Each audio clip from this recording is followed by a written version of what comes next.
ইসলামে নারীর মর্যাদা অনেক বেশি। ক্ষেত্রবিশেষ ইসলাম নারীকে পুরুষের চাইতেও আরও বেশি সম্মানের আসনে বসিয়েছে।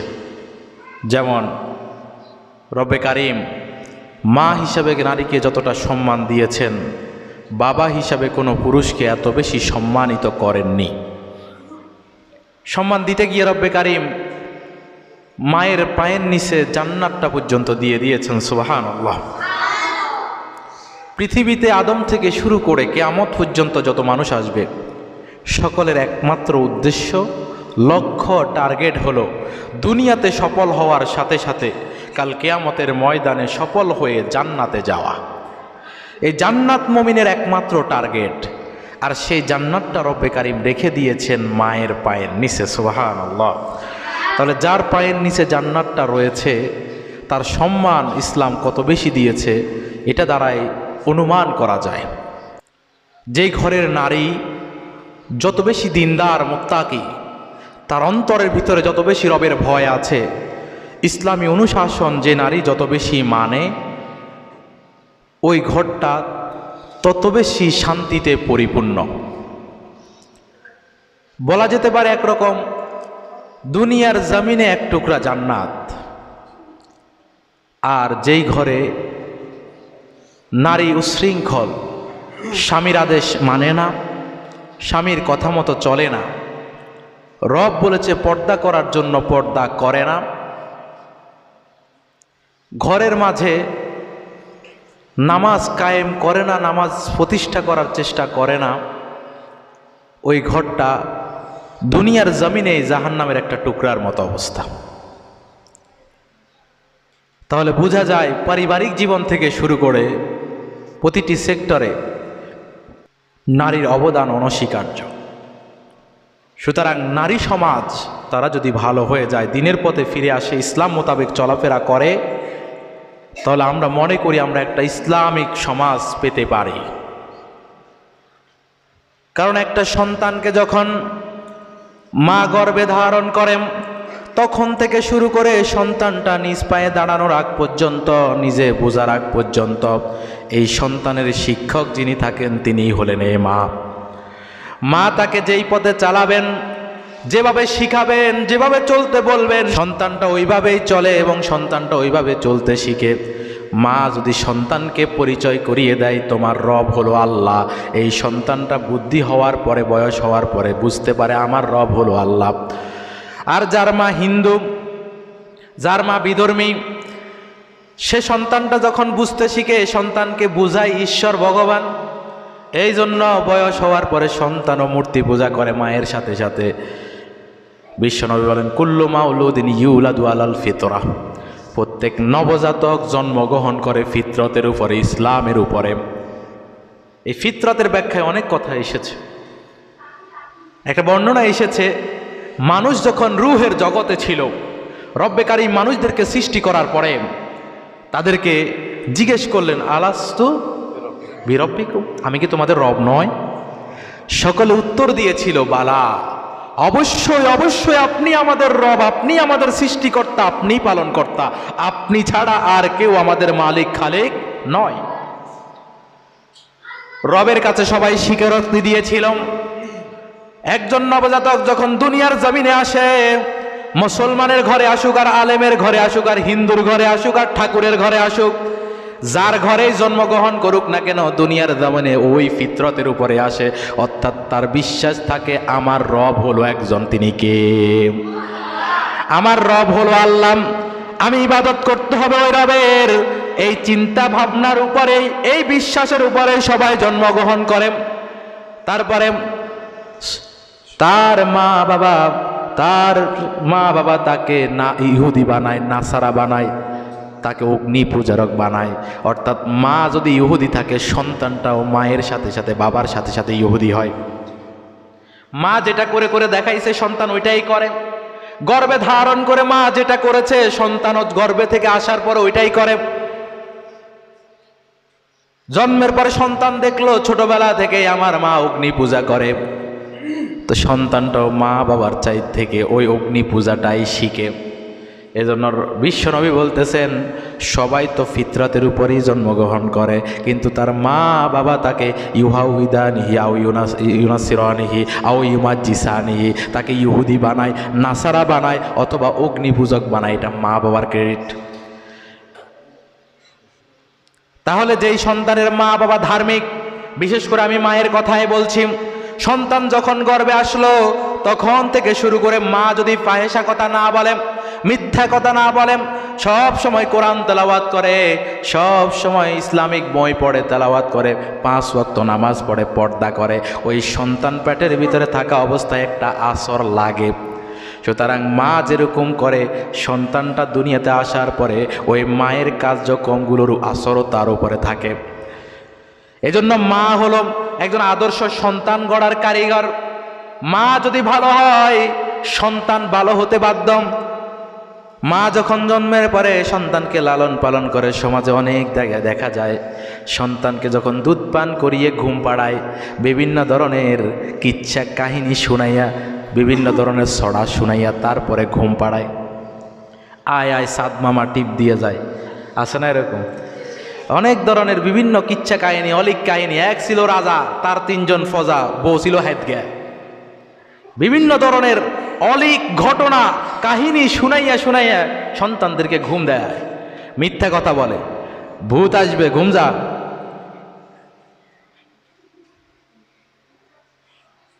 যদি ঘুম না যাও, ওই যে বড় ফরিটা আজ, ওই ফরি আসবো কিন্তু তোমার ধরার লাইগা। বিভিন্ন ধরনের কিচ্ছা কাহিনী বইলা ভয় দেখাইয়া সন্তানরে ঘুম পাড়ায়। কিন্তু একজন আদর্শ মায়ের দায়িত্ব হলো সন্তানকে ইসলামের কাহিনীগুলো শুনিয়ে ঘুম পাড়ানো। আপনি সন্তানকে যখন ঘুম পাড়াবেন, দুধ খাওয়াবেন, কোরআন তেলাওয়াত করেন, যেই সূরাগুলো আপনার মুখস্থ আছে ওই সূরাগুলো পড়ে পড়ে আপনি আপনার সন্তানকে ঘুম পাড়ান, দেখবেন বড় হলে আপনার সন্তান কোরআন প্রেমিক হবে। কথা বলেন ঠিক কিনা? আপনি যখন সন্তানকে ঘুম পাড়ান, সন্তান যখন কান্না করে তাকে বিভিন্ন ঘটনা শোনান, অলিক ঘটনা, অলিক কাহিনী, কিচ্ছা কাহিনী না শুনাইয়া, ভূতের ঘটনা না শুনাইয়া আপনার সন্তানকে ওমরের ঘটনা শোনান, আপনার সন্তানকে বিশ্বনবীর জীবনী শোনান, আপনার সন্তানকে আবু বকরের ঘটনা শোনান। আপনি আপনার সন্তানকে বলেন ওই ওমরের জামানার মুয়াইদের মতো তারা তাদের সন্তানকে যখন ঘুম পাড়াতো, সন্তান যখন কথা শুনতো না, সন্তানকে বলতো না কথা না শুনলে ভূত আসবে, কথা না শুনলে পেতনি আসবে, এই কথা বলতো না, বরং বলতো কথা না শুনলে ওমর কিন্তু বাইরে আছে, ওমর আসবে। এমন ভয়গুলো দেখান যেগুলোর কারণে তাদের অন্তরের ভিতরে ইসলামের প্রতি ভালোবাসা আসবে।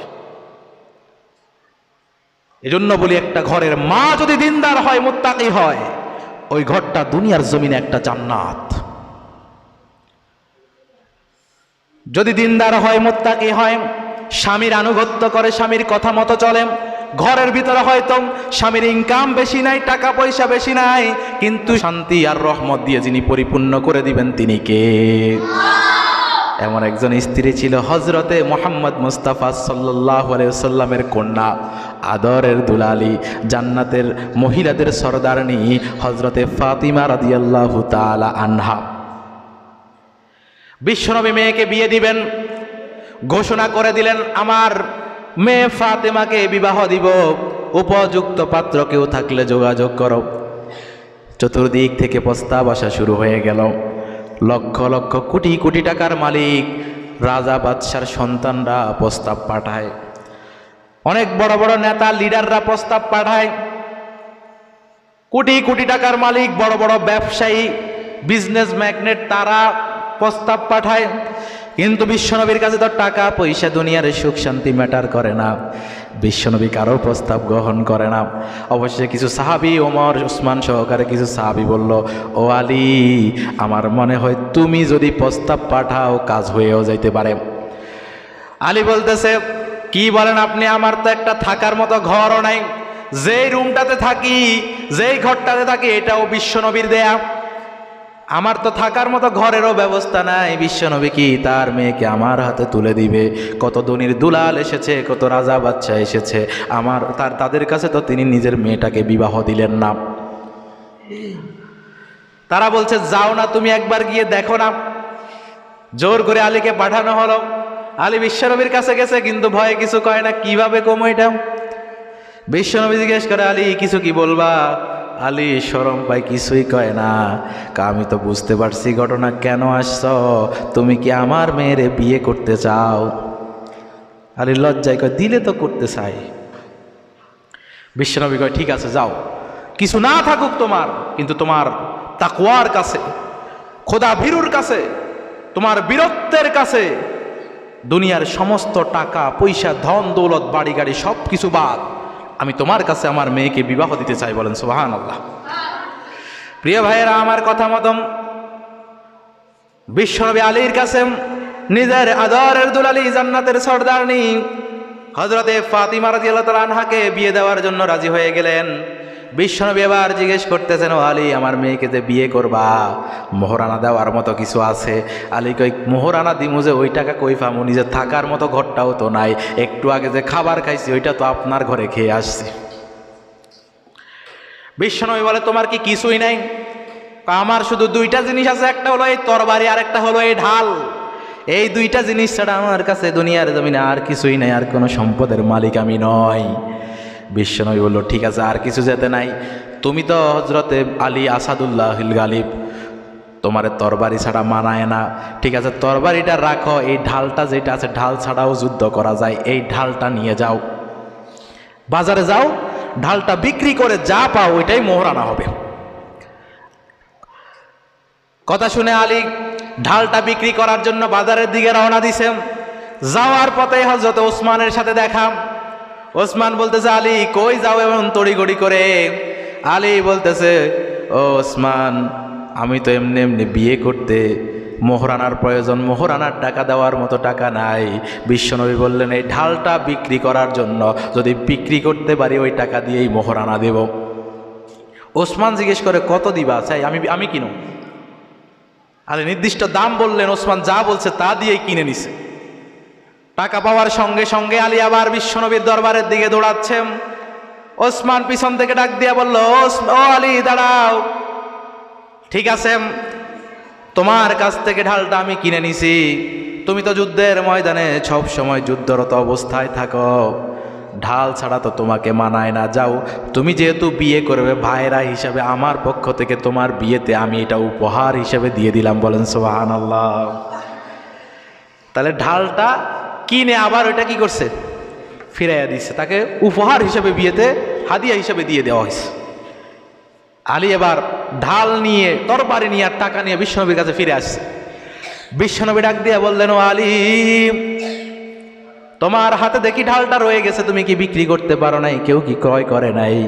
আলী বলতেছে, নগো আল্লাহর নবী, আমি তো ঢালটা বিক্রি করছি, এই ধরেন টাকা। বিশ্বনবীর হাতে টাকাটা দিয়ে দিলেন। বিশ্বনবী কয়, টাকা যে আমারে দিলা, ঢাল তো দেখি তোমার হাতে, তাহলে বিক্রি করলা কেমনে, টাকা পাইলা কই? আলী বলল, ঘটনা এইটা, বাজারের দিকে যাচ্ছিলাম, পথে ওসমানের সাথে সাক্ষাৎ হলো। ওসমান আমার থেকে ঢালটা কিনে নিল, কিন্তু আবার আমার বিয়েতে হাদিয়া দিয়ে দিল। বিশ্বনবী কয়, ঠিক আছে। এবার বিশ্বনবী স্বয়ং নিজেই বিয়ে পড়িয়ে দিলেন। বিয়ে পড়ানোর পরে বিশ্বনবী হযরতে ফাতিমা রাদিয়াল্লাহু তাআলা আনহাকে আলীর ঘরে পাঠানোর আগে বলতেছেন, ও ফাতিমা, তুমি আমার শরীরের একটা অংশ, তুমি আমার নয়নের মণি, তোমাকে একদিন না দেখলে আমার ঘুম হয় না। তবে খবরদার, তোমার স্বামী হলো আসাদুল্লাহিল গালিব, তোমার স্বামী একজন জলিলে কদর সাহাবী, বড় বীরত্বের মানুষ।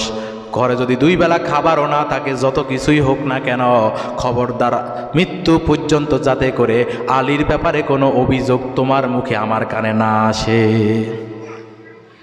বাবা, পৃথিবীর শ্রেষ্ঠ বাবা, পৃথিবীর শ্রেষ্ঠ কন্যাকে বলছে, ঘরে যদি দুই বেলা খাবার নাও থাকে, ঘরে যদি কোনো সমস্যাও হয়, মৃত্যু পর্যন্ত খবরদার আলীর ব্যাপারে কোনো অভিযোগ যাতে করে আমার কানে না আসে। আর বর্তমানের অবস্থা তো ভিন্ন। বাবা কয়, যা, যদি কিছু করে উল্টাপাল্টা আমারে কইছে, আমি যাই সাইজ করে আলাম। যার কারণে এই সংসারে অশান্তি। মেয়ে দেখে যে আমারে কিছু কইব, আমারে কাজ করতে বলবে, আমার বাবার কোটি কোটি টাকা, আমার বাবার ক্ষমতা অনেক বেশি, আমার বাবারে যদি একবার কই একেবারে সাইজ কইরা দিব। সুযোগ পাইয়া মেয়েও ওরকম আচরণ করে, এমন নারী আছে না নাই? এই জন্যই সংসারগুলো আজ ভেঙে যায়, শুধুমাত্র বাবা মায়ের দায়িত্বহীন কথার কারণে। এমন অনেক অসংখ্য মা আছে, এমন অসংখ্য মা আছে মেয়েকে কুপরামর্শ দেয়, স্বামীর বিরুদ্ধে নানাবিধ কথাবার্তা বলে, শাশুড়ির সাথে এভাবে করবা, শ্বশুরের সাথে এভাবে করবা, এভাবে চলবা। নানাবিধ কুপরামর্শ দেওয়ার কারণে দেখা যায় অধিকাংশ নারীর ঘর খুব কম সময়ের ভিতরে ভেঙে যায়।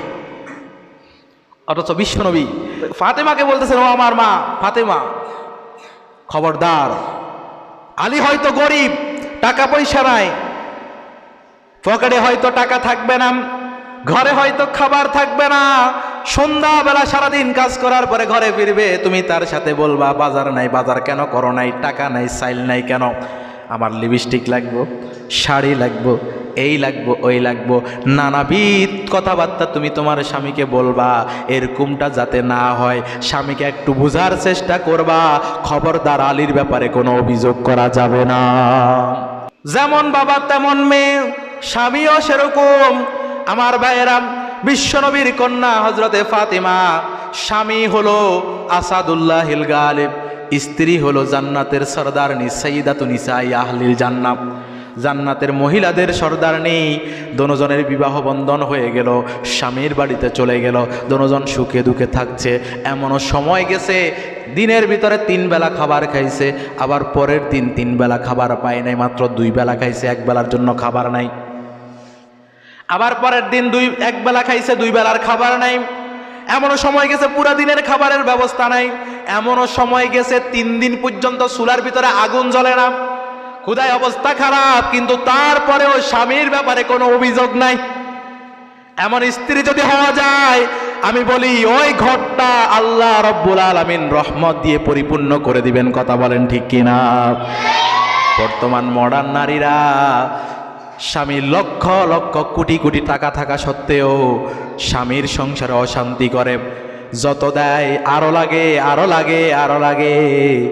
এই জন্য এক পর্যায়ে দেখা যায় অধিকাংশ বিবাহ বিচ্ছেদে পরিণত হয়। কথা বলেন ঠিক কিনা?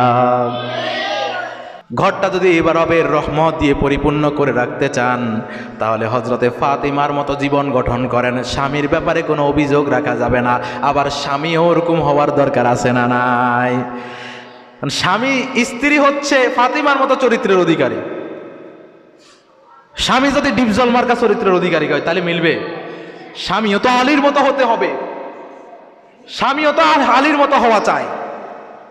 এজন্য আমি বলি স্বামীর আনুগত্য করতে হবে। স্বামীর সংসার যাই হোক না কেন, একটা ভালো বোঝাপড়া থাকতে হবে।